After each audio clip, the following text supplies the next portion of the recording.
Good day.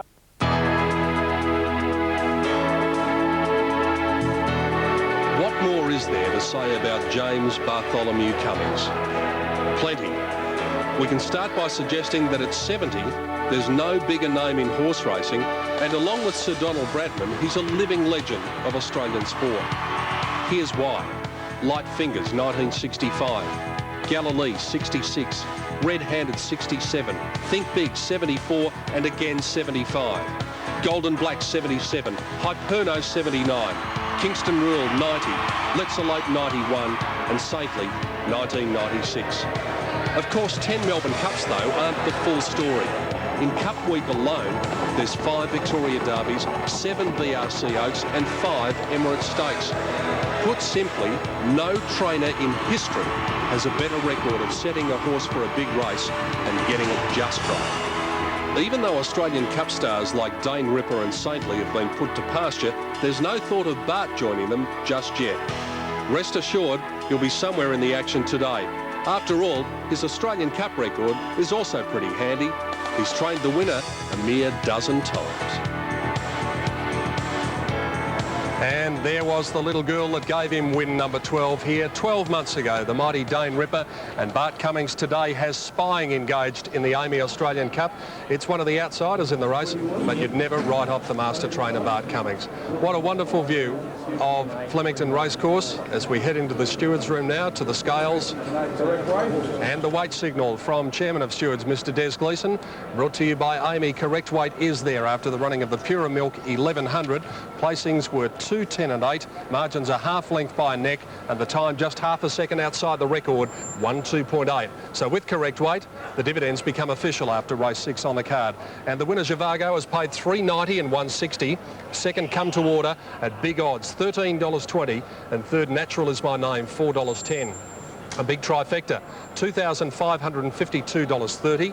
The Quinella paid $114.50, and the race-to-race double, $5.40 after race 6, and that paves the way for the running of the AAMI Australian Cup race 7 at 3:25, which will be witnessed by a big crowd here. And not only have they come to see some wonderful racing today and join in the party, which is the Carnival of Champions, they've also come for some fine entertainment. Here's Rob Gaylard.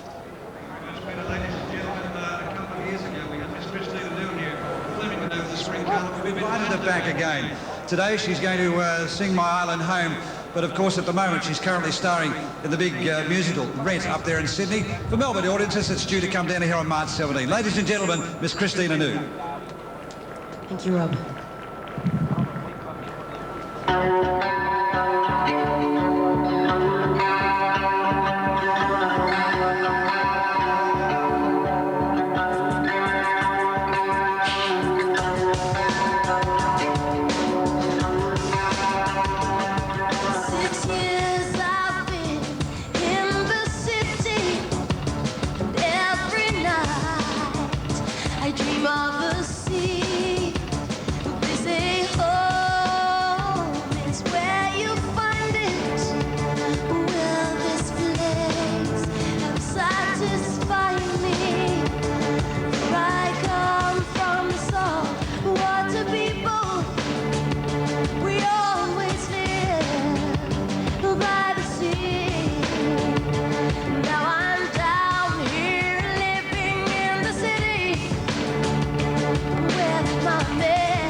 The fabulous voice of one of Australia's brightest talents, Christine Anu, and they're dropping in from everywhere to have a listen to Christine. From way up above us, look at that spectacular shot from the Whitman's lightship as the parachutists come down from way up above and descend on Flemington on one of the great racing days of the year, AAMI Australian Cup Day. Unfortunately for the parachutists, they missed one of the highlights earlier, and that was Dignity Dancer. I think they've got a few other things on their mind at the moment, like finding the racecourse and landing safely, and that huge Australian flag coming down with the 3 skydivers who are up there, no doubt getting just as good a view of this wonderful racetrack as the people in the Whitman's lightship are. And even from up there, they'll be able to see the roses in bloom and this glorious part of Melbourne on a wonderful Monday afternoon, a public holiday here, Grand Prix weekend, as they head down over the Maribyrnong River and come down to the venue that has seen the Melbourne Cup run since 1861, and it was run for the 138th time last year, and the Australian Cup today is being run for the 137th time, and it's been won by some of the great horses of the Australian turf. The honour roll, even just over the last few years, Dane Ripper, Octagonal, Saintly, Starstruck, Durbridge, Viander Cross, Letzelo, Better Loosen Up, and the mighty Vo Rogue, just some of the champions to have won the Australian Cup. Let's take a look back at the history and see some of the greats of the Australian turf who've graced the 2,000 metres here at Flemington.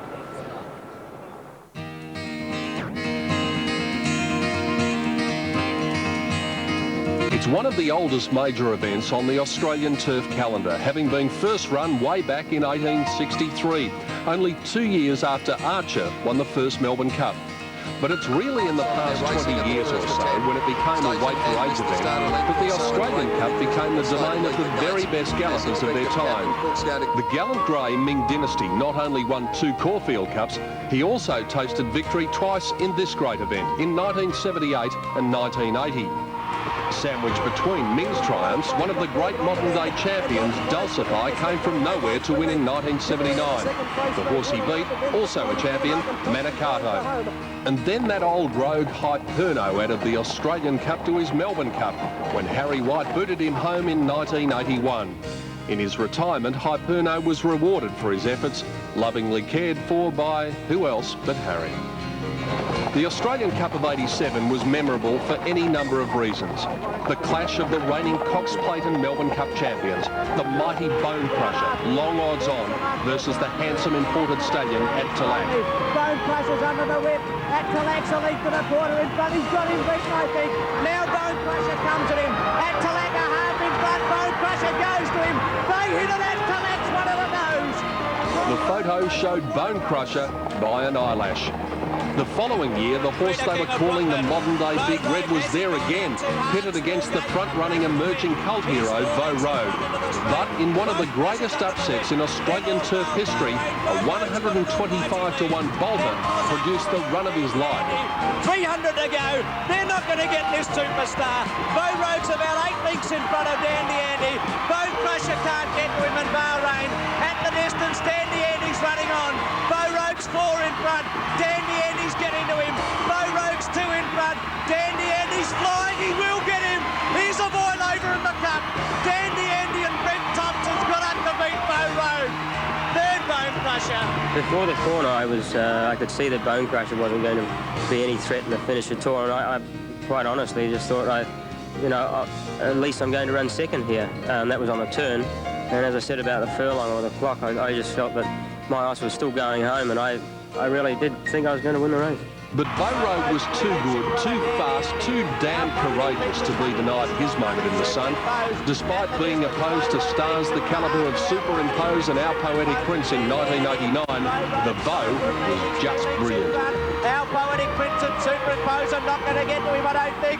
Vo Rogue's a length and a half in front. He's hanging on the mighty champion, and he does it again. Wins a length and a half to Superimpose, and third Our Poetic Prince. 12 months later, and old Vic Rail and Vo were back again. Once more, at halfway, Vo was sprinting as his rivals were ambling. But just when it looked for all the world that he couldn't keep going, Beau Road's massive heart simply carried him over the line. Here's Better Loosen Up running on strongly with superimpose. Beau Road to the 250, a length and a half in front. Better Loosen Up is trying to run him down. Here's superimpose and the Phantom. Beau Road still a length in front. Better Loosen Up can't get him. Beau Road's hanging on, he'll make it back to back. He is a champion. He's done what only champions can do.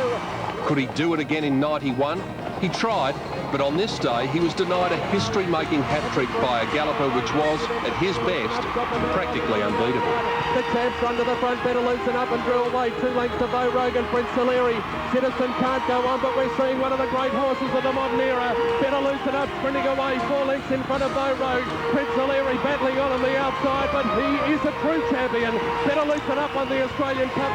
In 1992, that wonderful mare Let's Elope added the Australian Cup to her springtime triumphs in the big cup stuff. He's running. Here she comes. Here comes the mare Let's Elope. She's swamping them on the outside at the 300-metre mark. The Melbourne Cup winner Let's Elope has loomed up and taken the lead. Shiva's Revenge battling back on the inside, and then Prince Salieri, but the body mare's drawing away to the roars of the crowd. Let's Elope coming away for a brilliant win in the Australian Cup. Let's Elope trots in. 3 lengths Shiva's Revenge. The time, 2 minutes dead, was the fastest cup ever run. In 93, a Kiwi star was long odds on and entitled to be.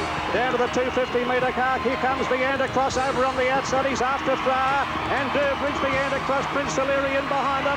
But the Cross is level. The Cross, the New Zealand champion, hit the front of the Australian Cup. It's all over. The Honda Australian Cup goes to the Cross. Lee Friedman scored his one and only Australian Cup win in 1994.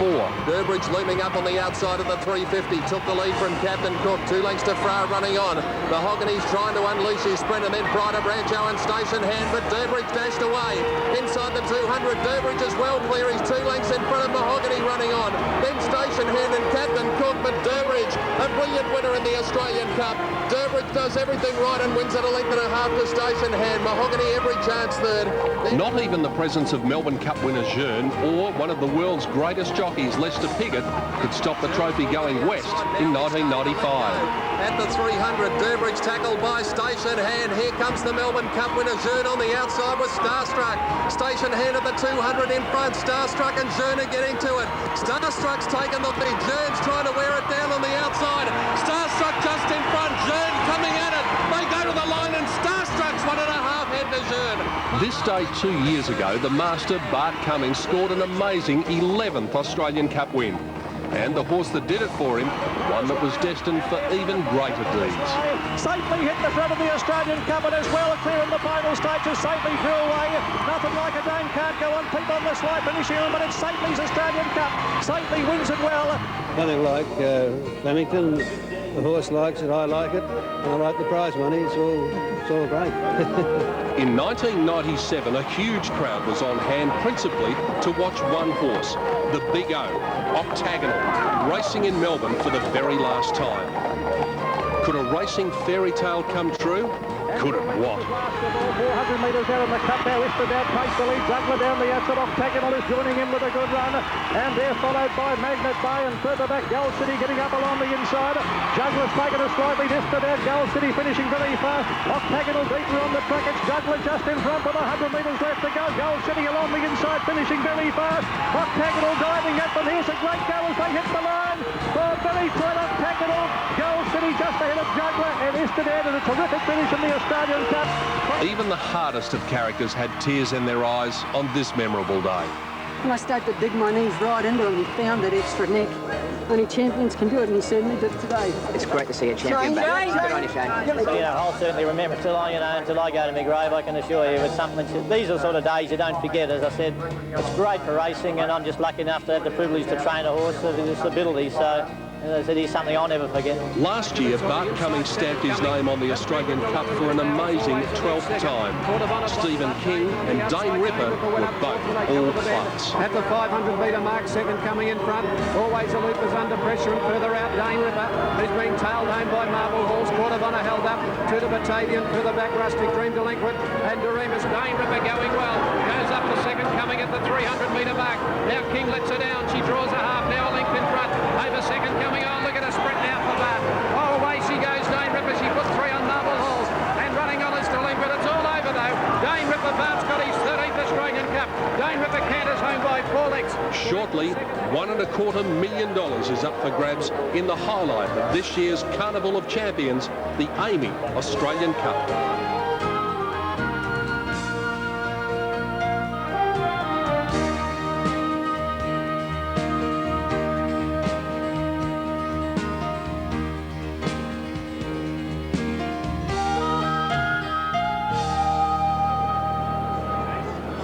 Yes, will Bart Cummings do it for the 13th time? Well, the punters certainly don't think so, because Spying is at big odds. Intergaze represents very good value at $9.70. Bazile Bay $4.70. Summerbow $23. Istedad $5. And the favourite is Aerosmith at $4.30. Thackeray $15. Sir Linford $47.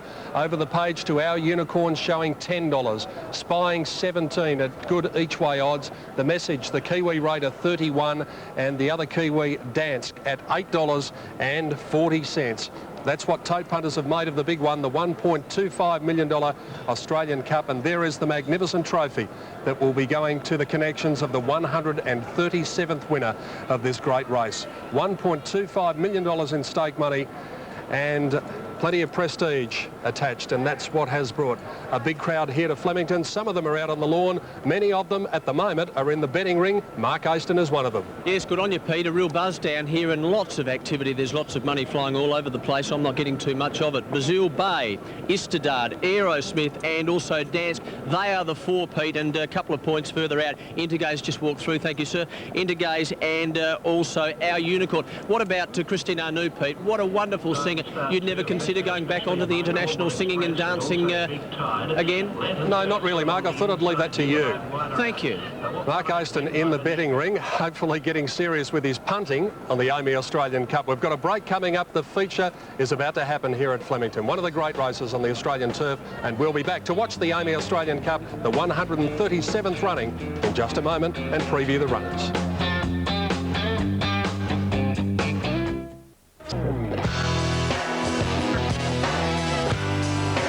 Runners are in the mounting yard for the feature here at fabulous Flemington on this wonderful Monday, Labor Day Monday, the Amy Australian Cup. Alf Matthews joins me to take a look at number 1, Intergaze, ridden by Craig Carmody for Rod Craig. And I give this horse a very good chance at each way odds. Slowly improving through his preparation, Peter. Genuine chance, and I can assure you he should improve on his last start, second to Istedad. Now, the big question mark, Alfie, if we knew the answer to this, we could bet with confidence. Can number 2, Bazile Bay, run the 2,000 metres? I'm wrapped in the horse. I think he's a super horse, but I really doubt him at this journey.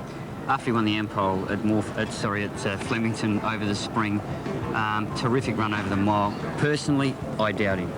$4.70 and $2.40 on Super Tab at the moment. He will be in front. You can bet your boots on that. And Jimmy Cassidy has already won the first of the features, the Cadbury Guineas, on Dignity Dancer.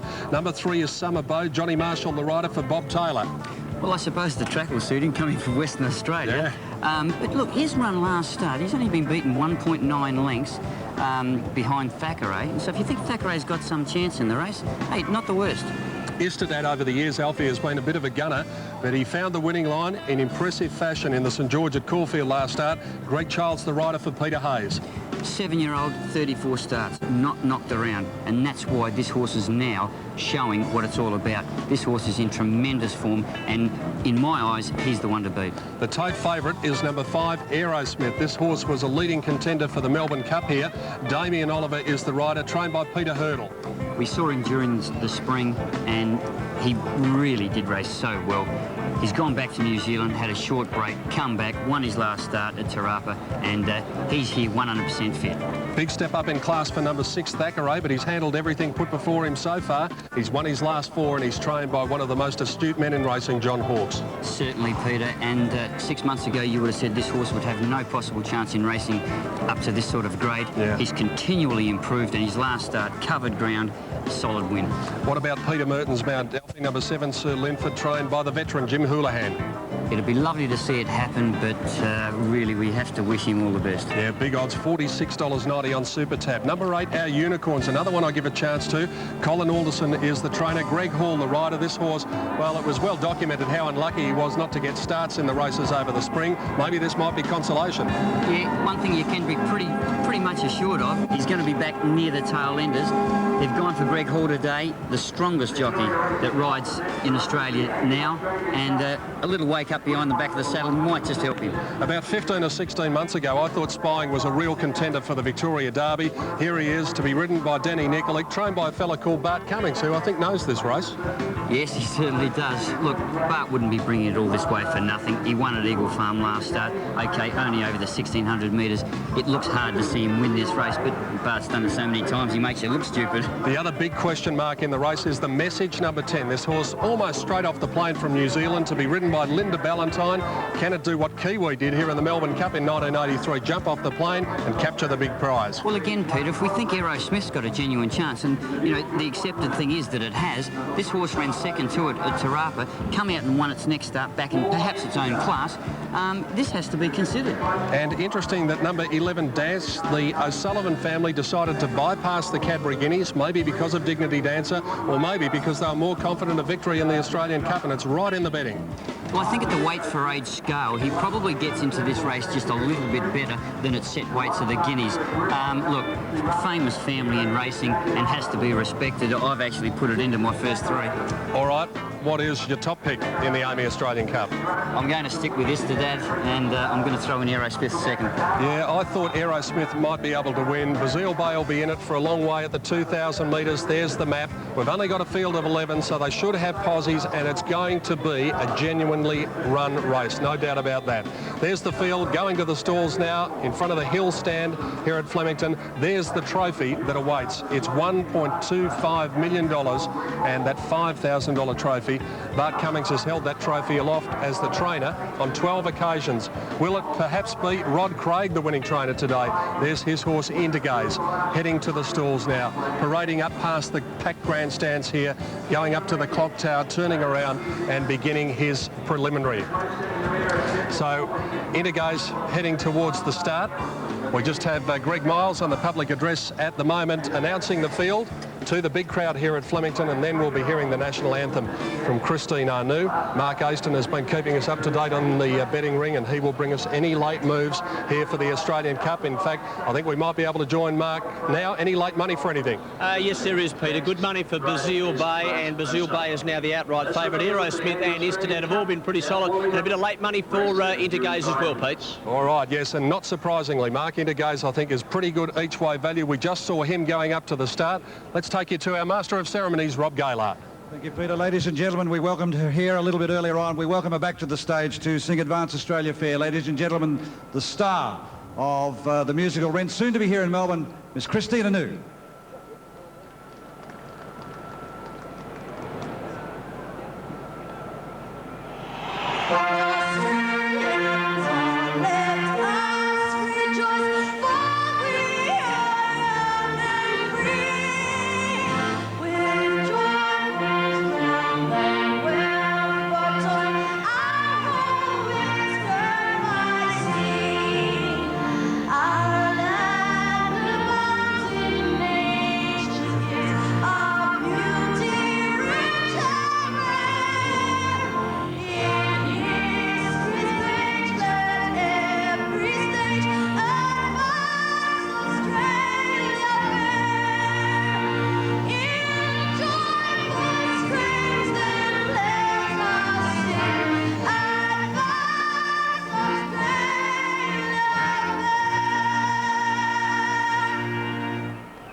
The national anthem beautifully performed by Christine Arnoux as candidates go to the barrier for the AAMI Australian Cup. And joining me is a man who won this race on no less than 5 occasions, Roy Higgins. Hi, Pete. Yes, I was just talking a while ago about Bart Cummings. I think he's won 12 Australian Cups. Yep. I won 3 of the Cups for Bart, and I said, well, Bart, only for me, you would have only won 9. Oh, and he turned around and he said, only for me, you would have only won 2. So we had something in common. This is a bit of a race. It was beautiful watching these horses parade. I actually went with 4 Istedad. I had a good look at him at Caulfield prior to his winning there, and I thought he sort of turned the corner. It was an outstanding win, and I must say he looks as though he's made that next step. I marked him on top of the 5, Arrowsmith, over from New Zealand. He looks as well as what he did when he was here winning during the Spring Carnival. Certainly putting the 3-year-old in, number 11, Dance. Now, they had the option of running him in the Cadbury Guineas or in this. I just feel they might have made the right decision here. This horse looked excellent in the yard. Now, look for a big improvement from number 2, Brazil Bay. I thought his run at Caulfield recently was very, very disappointing. He came into the yard, or down in the backyard down there. He's got tapes on both his front fetlocks. He's got one on his back bumper, and he's got a real spring in his step. Yeah. Although this track is very hard, I think you may see the real Brazil Bay. It does worry me, that hard track, but he looked absolutely outstanding. So I went 4, 5, 11 and 2 for the AAMA straight in cup. Good on you, Roy. Yes, I thought Brazil Bay, when he came into the mounting yard, just looked magnificent. And as I said, we know it's going to be a truly run race with him in the race. That's one thing we know. Well, I would suggest that Jimmy will just jump, give him a click and go to the front, and all the others will just follow. So as long as he doesn't jar up, he probably wins. Roy, they talk about the good jockeys having a clock in their head. They're able to time a horse without having the watch in their hand. They've got it up top. Now, what would Jimmy be doing when he gets to the front on Brazil Bay? Obviously, he doesn't want him to go too hard. What sort of pace would you like him to go to the furlong or to the 200 metres? The important thing what Jimmy has got to do is to get this horse to relax. He can. This is his first go at the 2,000 metres. Now, the 2,000 at Flemington is the easiest 2,000 on any major tracks on the Victorian calendar or any Victorian racetrack. He's got to teach this horse to relax to give him every chance to run out the strong 2,000. And Flemington is the track that horses do relax a lot better than what they do on tight turning tracks. So he really does get his chance to bounce back into it here today, Pete. He'll talk to him, he'll rate him, he'll probably look at just grading him at around a bit over the 12 to every 200 metres. There he is, the master, Roy Higgins, the man who knows what it's like to win an Australian Cup. As we said, he did it on 5 occasions. One of our other finest jockeys is there behind the gates, amongst the thick of the action, John Letts. Yes, Pete, and gee, the horses, they look good. There's a lot of horses in this race that look